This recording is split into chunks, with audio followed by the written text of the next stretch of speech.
फिर लीन की हान हेंग्युआन कंपनी से बाहर आते हुए सोचती है, मैंने कभी नहीं सोचा था कि जैंग जुआन ऐसा नहीं करेगा, मैं उस पर ध्यान दूंगी। फिर लीन की हान सर पकड़ के मायूस होते हुए सोचती है, जैसा कि किनरू ने कहा, शायद मुझ में बेसिक ट्रस्ट का भी कोई अस्तित्व नहीं। फिर जैसे ही वो सामने देखती है तो वो हद से ज्यादा चौंक जाती है, उसकी आंखें खुली की खुली रह जाती हैं। सामने से बहुत बड़ी भीड़ आ रही होती है और उनके हाथ में कई बैनर्स होते हैं, जिनमें से एक में लिखा होता है, जिसमें लिन की कंपनी और लिन की हान की बुराइयां की गई होती हैं, जिसे आप स्क्रीन पर पढ़ सकते हैं। ये देखकर लिन की हान ने फुसफुसाया, ये सब क्या? अपने होश में आते हुए लिन की हान ने उनके पास जाकर गुस्से में चिल्लाया, ये सब किसने किया है? लिन की हान सोचती है, कुछ लोग लिन की कंपनी को बदनाम करने के लिए जानबूझकर ऐसा कर रही हैं। भीड़ में से किसी ने चिल्लाया, सभी देख लो। भीड़ में से किसी ने कहा, क्या ये प्रेसिडेंट लिन नहीं है? एक रिपोर्टर ने लिखते हुए चिल्लाया, लिन की कंपनी आज हेडलाइन में रहेगी। अगले ही पल बहुत सारे रिपोर्टर लिन की हान को घेर लेते हैं। उनमें से ब्लू टी शर्ट वाले ने कहा, प्रेसिडेंट लिन,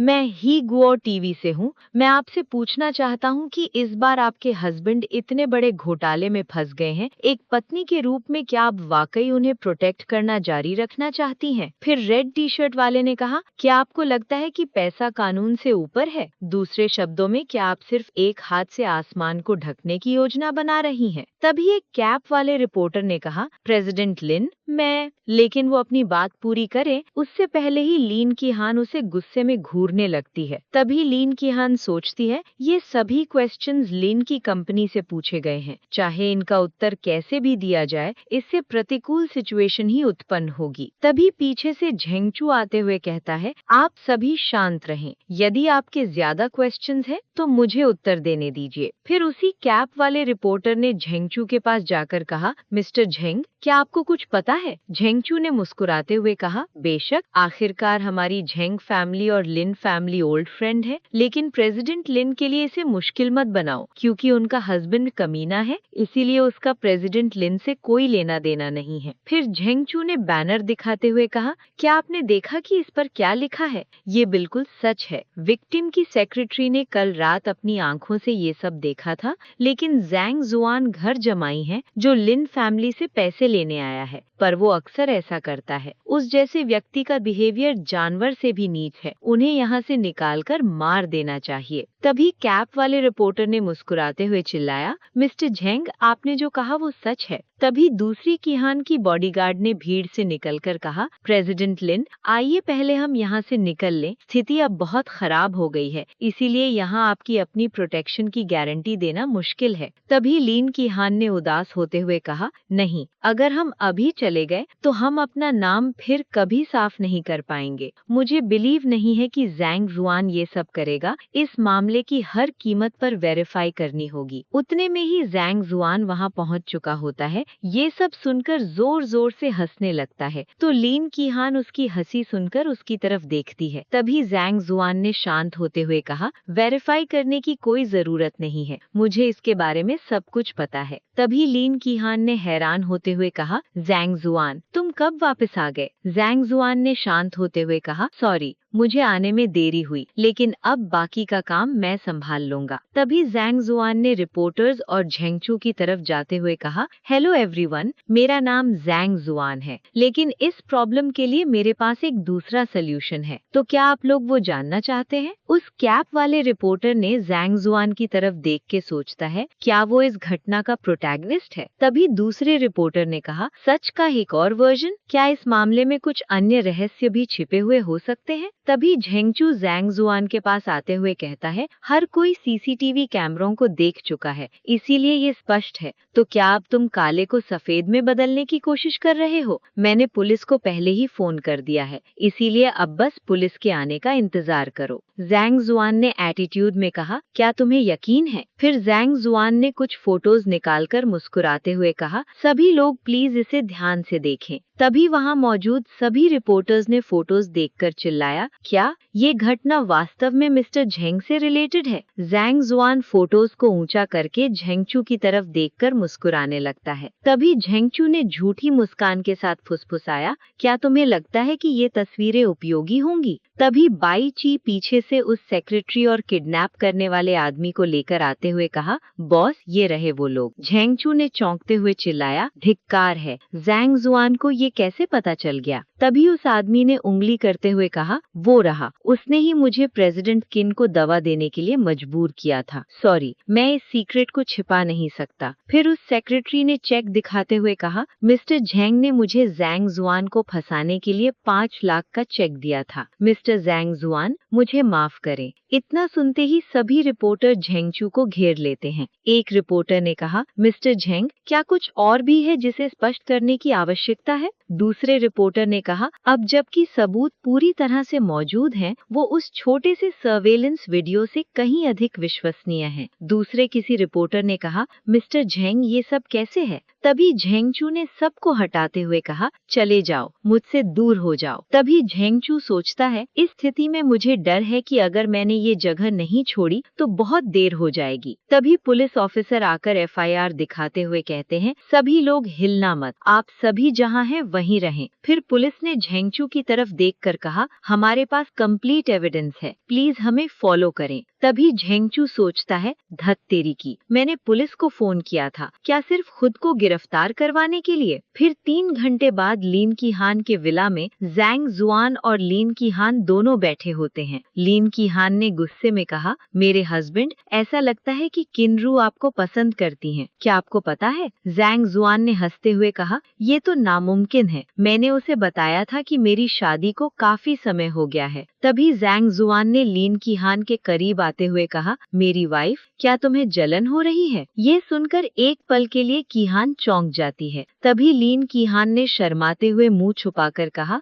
क्या जलन? कीहान को ऐसे शर्माता देखकर जैंग जुआन मुस्कुराने लगता है। फिर कीहान ने जैंग जुआन के सामने देखकर कहा, क्या मुझे जलन होनी चाहिए? मुझे लगता है कि लिन बिल्डिंग के रेस्टोरेशन में अभी 7 दिन बाकी हैं। क्या हमें घूमने जाना चाहिए? लिन कीहान को ऐसे बिहेव करता देखकर जैंग जुआन मुस्कुरा रहा था, लेकिन कीहान अपनी ही धुन में खोई हुई थी। फिर लिन कीहान सोचती है, फीलिंग के मामले में मुझे वास्तव में पहल करनी होगी, वरना जैंग जुआन को कोई दूसरी लड़की ले जा सकती है। जैंग जुआन ने हंसते हुए कहा, ठीक है, तुम जहाँ चाहो हम जा सकते हैं। फिर उसके बाद वो लोग घूमने के लिए कहीं पर जाते हैं। एयरपोर्ट से उतरकर मिशेल और कीहान बातें करते हुए बाहर आ रहे होते हैं। मिशेल ने कहा, कीहान, वेस्ट सिटी की यात्रा के लिए तुम बिल्कुल सही जगह पर आई हो। कल मास्टर फेल्गर की आर्ट एग्जीबिशन, तुमको उनके आर्ट एग्जीबिशन में उनसे मिलना चाहिए। लिन कीहान ने हंसते हुए कहा, क्या तुम सच कह रही हो? कमाल है। फिर मिशेल ने कीहान के पास जाकर कहा, चलो पहले मेरे घर चलते हैं ताकि मैं तुमको अपनी हॉस्पिटैलिटी दिखा सकूं। लिन कीहान ने मुस्कुराते हुए कहा, हाँ, मुझे भी लंबे समय तक चाची और चाचा की बहुत याद आई। तभी पीछे जैंग जुआन बड़े बड़े 4 बैग्स उठाकर आ रहा होता है, जिसके कारण उसकी हालत टाइट हो चुकी होती है। जैंग जुआन सोचता है, वो इतनी सारी चीजें क्यों ले आई? फिर जैंग जुआन ने चिल्लाया, तुम लोग रुको, मेरा इंतजार करो। तभी सामने से एक लड़का स्पोर्ट्स कार में से उतरता है। उस लड़के ने कहा, मिशेल, इधर आओ, इस तरफ। तभी लिन कीहान ने मुस्कुराते हुए कहा, मिशेल, तुम्हारा बॉयफ्रेंड यहाँ है? मिशेल ने कहा, उसकी बातों पर ध्यान मत दो, चलो चलते हैं। मिशेल ने सीरियस होते हुए फिर से कहा, पिछली बार मैंने तुमको यांग हाइफिंग के बारे में बताया था, मैं उससे बचने के लिए फ्रांस चली गई थी। वो बिल्कुल बेकर मक्खी की तरह है। फिर उस लड़के ने पास आते हुए कहा, मिशेल, मुझे देखकर तुम मुझसे दूर क्यों चली जाती हो? फिर उस लड़के ने मिशेल के ब्रेस्ट को देखते हुए कहा, क्या तुम्हें मेरी याद नहीं आई? इन सभी वर्षों में मैं हर रात तुम्हारे बारे में सपने देखता था।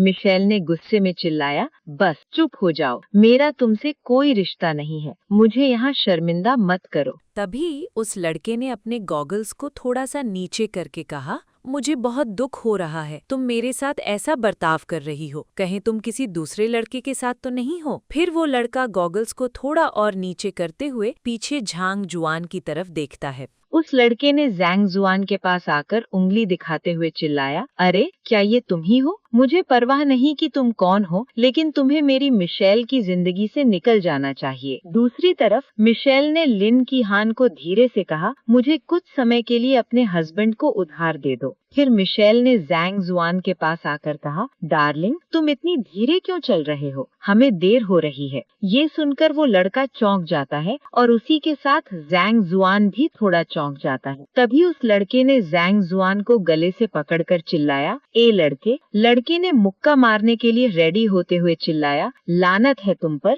मेरी औरत को चुराने की तुम्हारी हिम्मत कैसे हुई? लेकिन वो मुक्का मारे उससे पहले ही जैंग जुआन ने उसके गाल पर जोर से एक तमाचा लगा दिया। फिर उस लड़के ने अपने गाल को दबाते हुए दर्द भरी आवाज में कहा, तुम्हारी हिम्मत कैसे हुई मुझे मारने की? क्या तुम्हें पता है मैं कौन हूँ? ये सुनकर जैंग जुआन ने उसे दूसरा तमाचा लगाते हुए कहा, मुझे परवाह नहीं कि तुम कौन हो। तभी मिशेल ने जैंग जुआन को रोकते हुए कहा, हम लगभग काम पूरा कर चुके हैं, एयरपोर्ट सिक्योरिटी आ रही है, चलिए चलते हैं। तब तक तो वो लड़का नीचे गिरकर दर्द में तड़प रहा होता है। फिर जब वो लोग निकल जाते हैं तो उस लड़के ने बैठते हुए कहा, लड़के तुम इंतजार करो। फिर उस लड़के ने अपने गाल पर हाथ रखते हुए कहा, जब तक तुम वेस्ट सिटी में हो मैं तुम्हारी जिंदगी मौत से भी बदतर बना दूंगा। फिर वेस्टर्न सिटी वेल्थी एरिया का सीन होता है, जहाँ वो लोग मिशेल के घर पर येलो टैक्सी या खुद की कार में आए होते हैं। मिशेल ने घर में आते हुए कहा,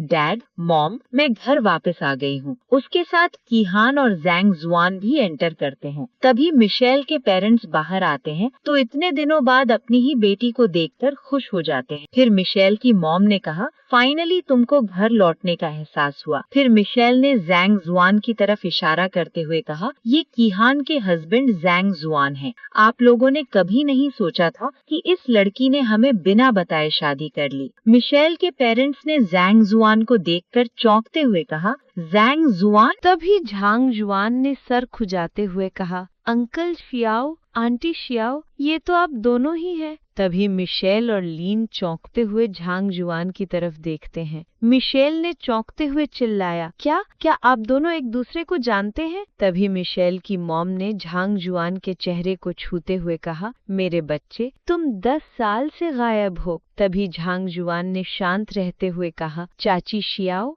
मिशेल ने हैरानी से अपनी मॉम को पूछा, मॉम, यहाँ आखिर हो क्या रहा है? तभी मिशेल की मॉम ने मुस्कुराते हुए कहा, मिशेल, झांग जुआन वो तुम्हारी चाची सॉन्ग का बेटा है। तभी मिशेल ने चौंकते हुए चिल्लाया, आंटी सॉन्ग? फिर मिशेल अपनी आंटी सॉन्ग जियांग को याद करने की करती है, लेकिन कुछ पल तक मिशेल को वो याद नहीं आ रहे होते हैं। फिर उसे अचानक याद आता है कि उसकी आंटी सॉन्ग के साथ 10 साल का झांग जुआन जैसा दिखने वाला लड़का भी था। आज का अपना सफर यहीं तक का था। अब फिर मिलेंगे नेक्स्ट एपिसोड के साथ।